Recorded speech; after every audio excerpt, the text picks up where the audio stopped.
कहानी की शुरुआत में हम एक अमीर मगर शराबी आदमी को देखते हैं जिसका नाम डाइसू है। उसने आज भी बहुत सारी शराब पी ली थी जिस वजह से उसे गिरफ्तार कर लिया जाता है। वहाँ डाइसू पुलिस वालों से काफी बदतमीजी करता है, मारपीट करता है, मगर तभी उसका दोस्त वहाँ आकर पुलिस वालों से माफी मांगता है और डाइसू को बचाकर वहाँ से ले जाता है। वो जब पुलिस स्टेशन से बाहर आते हैं तो एक पब्लिक टेलीफोन से डाइसू अपने घर कॉल करता है, जहाँ कॉल उसकी बेटी उठाती है। वो अपनी बेटी से कहता है, मेरी प्यारी बेटी, मैं आज घर जल्दी आऊंगा और तुम्हारे लिए बहुत सारे तोहफे और खिलौने भी लाऊंगा। अपने पापा का इंतजार करना। इसके बाद उसका दोस्त फोन करने लगता है और डाइसू बाहर आ जाता है। फोन करके जब उसका दोस्त बाहर देखता है और डाइसू को बुलाता है तो वो वहाँ नहीं था। उसका दोस्त उसे ढूंढने की काफी कोशिश करता है मगर वो कहीं नहीं मिलता, क्योंकि उसे किसी ने अगवा कर लिया था, जो उसके सामान को देखकर पता चल रहा था, जो सड़क पर गिरा हुआ। अब अगले ही सीन में हम डाइसू को एक जगह पर कैद देखते हैं। वो दरवाजे के छोटे सी रास्ते से अपना सर बाहर निकालता है और वो आदमी जो उसे खाना देने आया था उससे पूछता है कि आखिर मैंने ऐसा क्या गुनाह किया है जो तुमने मुझे इस तरह से कैद किया हुआ है।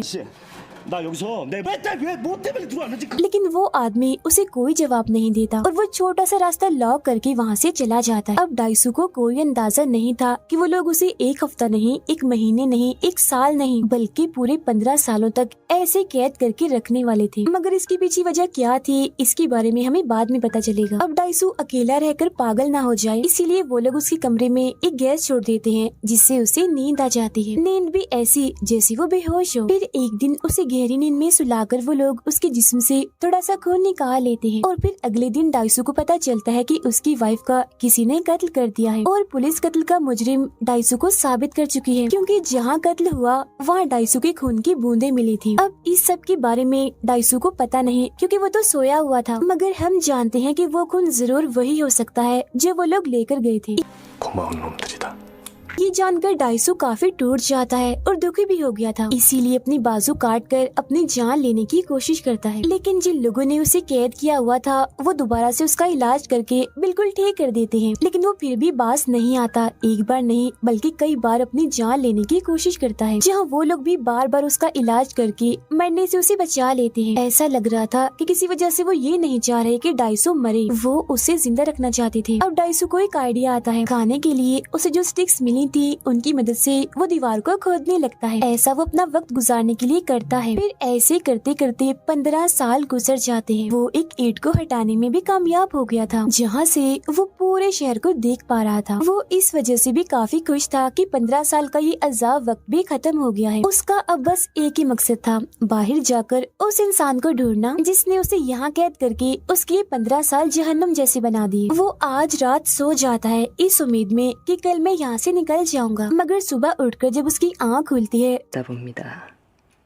वो फौरन ही बड़े अलग ही अंदाज से एक सूटकेस से बाहर निकलता है। और क्योंकि वो सूरज को 15 सालों के बाद देख रहा था, इसीलिए सूरज की रोशनी वो बर्दाश्त नहीं कर पाता और उसे कुछ भी दिखाई नहीं दे रहा था। फिर जब वो नॉर्मल होता है तो उसी बिल्डिंग पर वो एक और आदमी को देखता है जो छत से कूदकर अपनी जान लेने वाला था। वो उस आदमी के पास जाकर अजीब तरह से उसे देखने और सूंघने लगता है, क्योंकि इतने वक्त के बाद उसने किसी इंसान को देखा था। डाइसू उसे अपनी सारी कहानी बताता है जो उसके साथ हुआ, ताकि उस आदमी के अंदर थोड़ा हौसला पैदा हो और जीने की चाहत उसके अंदर जग जाए और वो अपनी जान ना ले। जिसके बाद डाइसू वहाँ से चला जाता है, मगर हम देखते हैं कि उसके समझाने के बावजूद भी वो इंसान कूदकर अपनी जान ले ही लेता है। ये सब देख उसे हैरानी नहीं होती, बल्कि वो मुस्कुराने लगता है और मन ही मन में कहता है कि कैसी अजीब बात है ना, जब हम खुश होते हैं, हंसते हैं तो पूरी दुनिया हमारे साथ हंसती है, मगर जब हम रोते हैं तो हमारे साथ कोई नहीं होता, हमें अकेला ही रोना पड़ता। यहाँ उसे पता चलता है कि 2003 है और सब कुछ उसके लिए नया है। वो शीशे के बॉक्स के पास बैठकर मछलियों को बड़े गौर से देखने लगता है। इतनी ही देर में एक भिखारी उसके पास आता है, उसे एक मोबाइल कुछ पैसे देते हुए कहता है कि ये रखो, मगर इस बारे में मुझसे कुछ मत पूछना, क्योंकि मैं खुद नहीं जानता, बस ये तुम तक पहुंचाने का कहा था। जिसके बाद वो यहाँ से चला जाता है।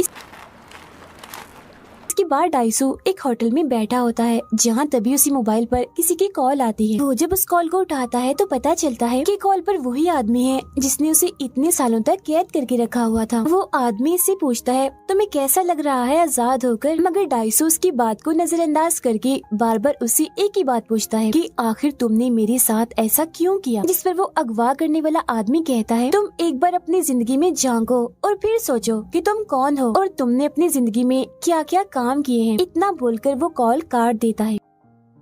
डाइसू काफी थक गया था तो वो बेहोश हो जाता है। फिर जब उसकी आंखें खुलती हैं तो वो अपने सामने एक कम उम्र लड़की को पाता है जिसका नाम मीडू है। वो इसी होटल में जॉब करती है। वो डाइसू की लिखी सारी डायरीज पढ़ने लगती है, जो बात डाइसू को बिल्कुल भी अच्छी नहीं लगती। वो फौरन उससे अपनी सारी डायरीज ले लेता है। फिर अगली सुबह वो अपनी खोई हुई बेटी को ढूंढने जाता है। उसे पता चलता है कि किसी ने उसकी बेटी को गोद ले लिया है और अब वो इस मुल्क में नहीं रहती। यहाँ डाइसू को उसकी वाइफ की याद भी आती है जिसकी कत्ल का इल्जाम उसी के सर पर है। वो फिर ये फैसला करता है कि मैं अपनी वाइफ की कब्र पर तब तक नहीं जाऊंगा जब तक मैं उसके कातिल को ढूंढ न लूं। फिर अब डाइसू अलग अलग होटल्स में जाता है क्योंकि उसे कहीं का भी जायका पसंद नहीं आता। वो उस होटल जैसा जायका ढूंढ रहा था जिसका खाना उसने तब खाया था जब वो कैद था। वो उसका जायका आज तक नहीं भूल पा रहा था। कई सारे होटल्स का खाना चखने के बाद वो उस होटल में पहुँच ही जाता है जिसका खाना उसने 15 सालों तक खाया था। खाना पहुंचाने वाले का पीछा करते हुए वो वहीं पहुंच जाता है जहां उसे कैद किया हुआ था। यहाँ पर और भी बहुत सारे लोगों को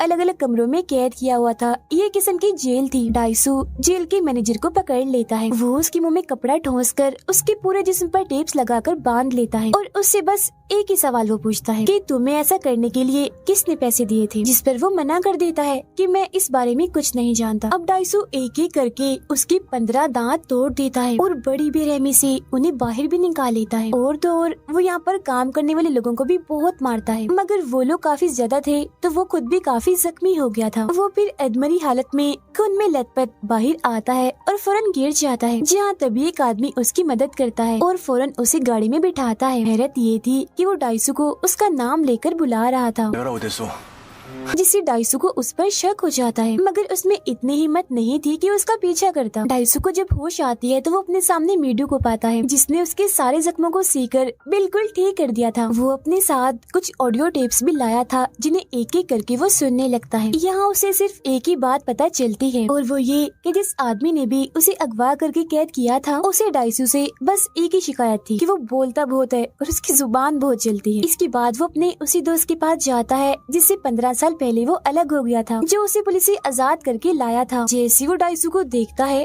उसे गले से लगा लेता है। वो काफी जज्बाती हो गया था इसीलिए रोने लगता है। डाइसू अपने दोस्त के कंप्यूटर में अपनी आईडी लगाता है जिसे चेक करने पर उसे पता चलता है कि उसके ऊपर जो केस चल रहा है अपनी वाइफ के कत्ल का, वो कल पूरी तरह से खत्म हो जाएगा, जिसका मतलब था कि डाइसू अब पूरी तरह से आजाद होने वाला है। उसका दोस्त उसे कहता है तुम्हें अपनों में से ही किसी को या जो तुम्हारे आस पास है उनमें से ही किसी को ढूंढना चाहिए, क्योंकि इन्हीं में से कोई एक है जो तुम्हारे साथ ही सब कर रहा है। ये सुन डाइसू को उसी लड़की मीडू पर शक होता है क्योंकि उसने बगैर किसी वजह से डाइसू की मदद की थी। वो मीडू को पकड़कर उसे बांध देता है और काफी मारकर उसे पूछताछ करने लगता है, मगर तभी उसके पास उसके दोस्त की कॉल आती है जो बताता है कि मैंने उस अगवा करने वाले की आईडी को चेक करके ये पता लगवा लिया है कि वो कहाँ रहता है, मतलब जो उसका ठिकाना है। अब यहाँ हैरत ये थी कि वो पता कहीं और का नहीं बल्कि डाइसू के सामने वाली बिल्डिंग का था। वो फौरन उस बिल्डिंग में जाता है जहाँ उसे वही आदमी मिलता है जिसने जख्मी हालत में उसकी मदद की थी, जो उसे उसका नाम लेकर बुला रहा था।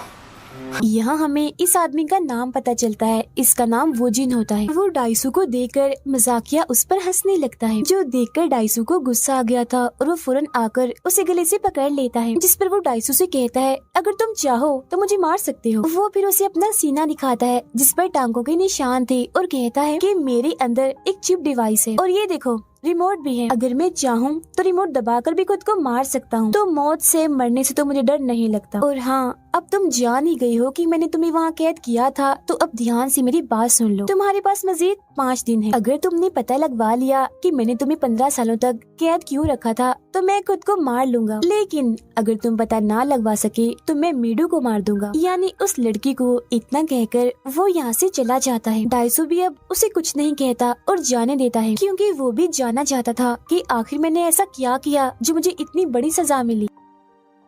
अब जब डाइसू मीडू के पास आता है तो देखता है कि जेल के मैनेजर और उसके लोगों ने मीडू को पकड़ा हुआ है और उसे बंदी बनाया हुआ है। वो अब डाइसू को भी पकड़ लेता है।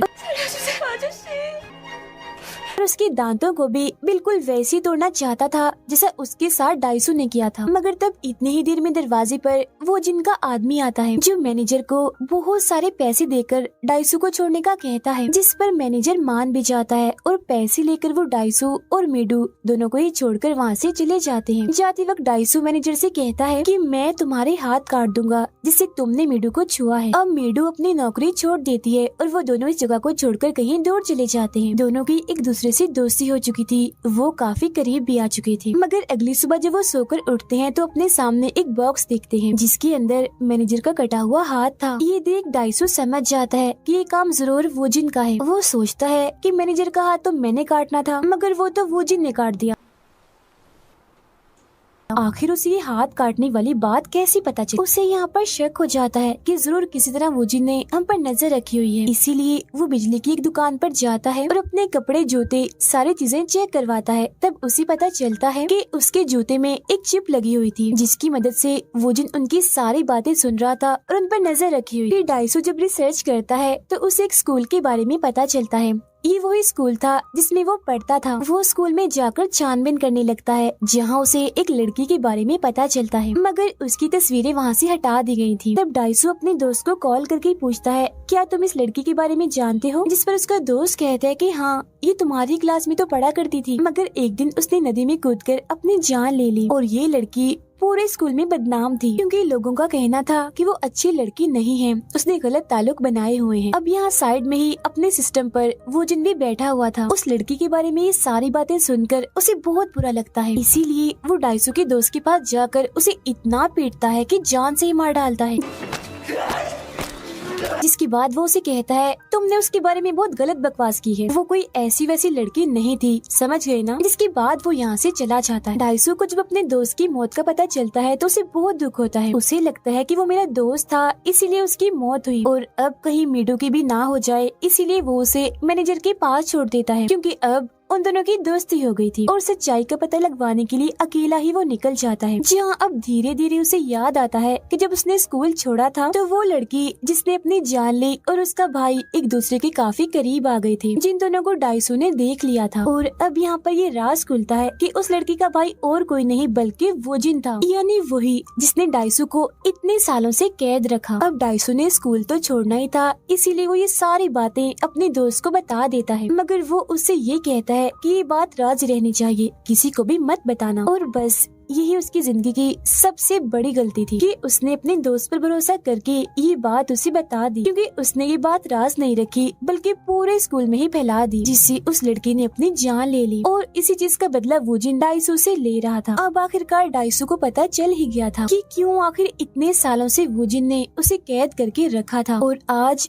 5 दिन भी पूरे हो गए थे जो वोजिन ने उसे दिए थे। जब उसे सच्चाई का पता लगवाना था, वो वोजिन के पास जाता है, कहता है, मैंने सच्चाई का पता लगवा लिया है और अब तुम्हें अपने वादे के मुताबिक, अपनी कही बात के मुताबिक मरना होगा। और तुम कितने बुरे और घटिया इंसान हो, अपनी बहन को भी नहीं छोड़ा। इससे भी बढ़कर ये कि तुमने खुद ही उसकी जान ले ली ताकि किसी को भी तुम्हारे नाजायज ताल्लुकात का पता न चले, और इसे नाम दे दिया खुदकुशी का। उसकी ये सारी बातें सुनकर वोजिन हंसने लगता है, कहता है, हाँ, मैं ये चाहता तो था कि ये बात किसी को पता ना चले, मगर जहाँ तुम जैसे पागल इंसान होते हैं वहाँ ऐसा कहाँ होता है। राज नहीं रहते, सिर्फ तुम्हारे मुंह खोलने की वजह से ये बात सबको पता चल गई। मेरी बहन ने सबके दबाव में आकर अपनी जान ले ली। और हाँ, तुम्हें एक मजे की बात बताऊं, मैंने तुम्हें और मीडू को हिप्नोटाइज किया था, मतलब कि तुम्हारे दिमागों को कुछ वक्त के लिए अपने कंट्रोल में कर लिया था। इसीलिए जागने के बाद तुम सब कुछ बिल्कुल वैसा ही कर रहे थे जैसे तुम्हें करने को कहा गया था। मतलब कि तुम और मीडू जो एक दूसरे के करीब आए वक्त गुजारा, वो बस कुछ देर का था जो हमने करवाया। अब हिप्नोटाइज के असर से बाहर आने के बाद उसे कुछ भी याद नहीं होगा, मगर मैं तुम्हें ये बात भूलने नहीं दूंगा क्योंकि सच्चाई जानने के बाद तुम मरना पसंद करोगे। ये कहने के बाद वो जामुनी रंग के एक बॉक्स की तरफ इशारा करके डाइसू को उसे खोलने का कहता है। जैसे डाइसू उसे खोलता है तो उसमें एक एल्बम था जिसमें एक छोटी बच्ची की तस्वीरें थी, जिन सब में डाइसू भी उसके साथ था। वो जैसे जैसे पन्नों को पलटता है तो बच्ची की उम्र बढ़ने के साथ साथ की सारी तस्वीरें थी। और सबसे आखिरी तस्वीर थी मीडू की। जी हाँ, बिल्कुल मीडू की। इसका मतलब ये था कि मीडू और कोई नहीं बल्कि डाइसू का अपना ही खून है। वो उसकी बेटी ही है जिसे अब वो प्यार करता है और उसके करीब भी आ चुका है। ये जानकर उसे पहले तो धक्का लगता है, मगर फिर एक ही दम वो आग बगोला हो जाता है। गुस्से में आकर वो जिन पर हमला कर देता है, मगर वो जिन का गार्ड उसे पकड़ लेता है और काफी बुरी तरह उठा कर वो उसे मारता है। वो उसे इतना मारता है कि अधमरा कर देता है, मगर इससे पहले वो उसे जान से मारता वो जिन अपने ही गार्ड को गोली से उड़ा देता है। अब वो जिन मैनेजर के पास कॉल करता है, जिससे हमें पता चलता है कि मैनेजर भी उसके साथ मिला हुआ है। उसके सामने मीडू थी, जिसके सामने भी बिल्कुल वैसा ही जामुनी रंग का बॉक्स था, जिसे अब कुछ ही देर में खोलकर ये सारी सच्चाई मीडू को भी बतानी थी। डाइसू उससे बात करता है, कहता है चाहे कुछ भी हो जाए तुम प्लीज उस बॉक्स को मत खोलना। इसके बाद डाइसू गुस्से में वो जिन से कहता है कि अगर मीडू को इस बारे में पता चला तो मैं तुम्हारी जान ले लूंगा और तुम्हारे टुकड़े टुकड़े कर दूंगा। मगर अगले ही पल वो पूरी तरह से टूट जाता है और फूट फूट कर रोने लगता है और वो जिनके आगे गिड़गिड़ाने लगता है, झुक जाता है उसके आगे, कहता है कि मैं सारी जिंदगी तुम्हारा गुलाम बन के रहूंगा, लेकिन प्लीज मीडू को इस बारे में कुछ पता नहीं चलना चाहिए। अब उसकी ऐसी हालत देखकर वो जिनको उस पर तरस नहीं आता बल्कि वो उस पर हंसने लगता है। डाइसो यहाँ पर समझ जाता है कि मुझे क्या करना है जिससे वो ये राज छुपा लेगा। वो कैंची लेकर अपने ही हाथों से अपनी जुबान काट लेता है, जो बहुत ही दर्दनाक सीन होता है। ऐसा उसने इसलिए किया था क्योंकि उसकी जुबान ही थी जो वो जिनको बिल्कुल भी पसंद नहीं थी, क्योंकि सच में वो उसके कंट्रोल में भी नहीं थी। जिसके फौरन बाद वो जिन मैनेजर के पास कॉल करके उस बॉक्स को खोलने से मना कर देता है। वो उसे ऐसे ही छोड़ के जाने वाला था, मगर जाते जाते वो कहता है ओहो हो सब तुम्हारे सामने आ गया है, अब तुम ही शर्मिंदगी में कैसे जियोगे, तुम्हें अब मर जाना चाहिए। ये कहकर वो यहाँ से चला जाता है, मगर तभी उसकी चिप डिवाइस का रिमोट नीचे गिर जाता है, जो देख डाइसू फौरन उसे उठाकर उसका बटन दबा देता है ताकि वो जिन मर जाए। लेकिन वो जिन को इससे कुछ नहीं होता क्योंकि वो बस स्पीकर का एक रिमोट था और अब तक वो डाइसू को पागल बनाता आ रहा था। अब आज यहाँ वो जिन का बदला पूरा हो गया था। वो उस दिन को याद करता है जब उसकी बहन ने अपनी जान ली थी नदी में कूदकर। वो काफी दुखी होकर रोने लगता है और क्योंकि उसके जीने का अब कोई मकसद नहीं था, इसीलिए खुद को गोली मारकर वो अपनी जान ले लेता है। कुछ वक्त के बाद हम डाइसू को देखते हैं जो इसी शर्मिंदगी के साथ जी रहा है और फिर तंग आकर एक दिन वो एक डॉक्टर के पास जाता है और कहता है कि तुम मेरे दिमाग से उन सब यादों को मिटा दो जिनमें मेरी बेटी का जिक्र है। जिस पर वो डॉक्टर कहती है मैं ऐसा कर तो दूं, मगर जो एक्सपेरिमेंट करके मैं तुम्हारी यादें मिटाऊंगी वो एक्सपेरिमेंट फेल भी हो सकता है। मगर डाइसू फिर भी ये एक्सपेरिमेंट करवाना चाहता है क्योंकि वो इन बुरी यादों से जान छुड़वाना चाहता है। जिसके बाद डॉक्टर उसकी वो यादें मिटा देती है और जब उसकी आंखें खुलती हैं तो वो बिल्कुल अकेला था। मीडू उसकी तलाश करते करते वहाँ आ जाती है और फौरन उसके गले से लग जाती है। डाइसू के चेहरे पर भी मुस्कुराहट आ गई थी, मगर तभी धीरे धीरे वो रोने लगता है, जिसका मतलब साफ था कि उसका एक्सपेरिमेंट फेल हो गया है और डाइसू को अभी भी सब कुछ याद है और हमेशा याद रहेगा, जो उसे तकलीफ देता रहेगा। अब कहानी हमें ये सबक दे रही है कि जितना हो सके उतना ही हमें गलतियों से बचना चाहिए, मगर अगर कोई दूसरा इंसान गलती कर दे तो हमें उसका राज रखना चाहिए, उसकी बात किसी को भी नहीं बतानी चाहिए, हमेशा अपने दिल में दफन कर लेनी चाहिए, क्योंकि अगर जाने अनजाने में हमने उसकी बात किसी को बता दी तो हो सकता है कि उसकी हमें सजा भुगतनी पड़े। जैसा हमने दूसरों के साथ किया हो वैसा हमारे साथ ना हो जाए, जैसा कि डाइसू के साथ हुआ। इसीलिए हमेशा दूसरों की बातों को नजरअंदाज करना सीखें और अपनी जुबान पर जितना हो सके काबू रखें। और इसी मैसेज के साथ ही ये कहानी इधर ही खत्म हो जाती है।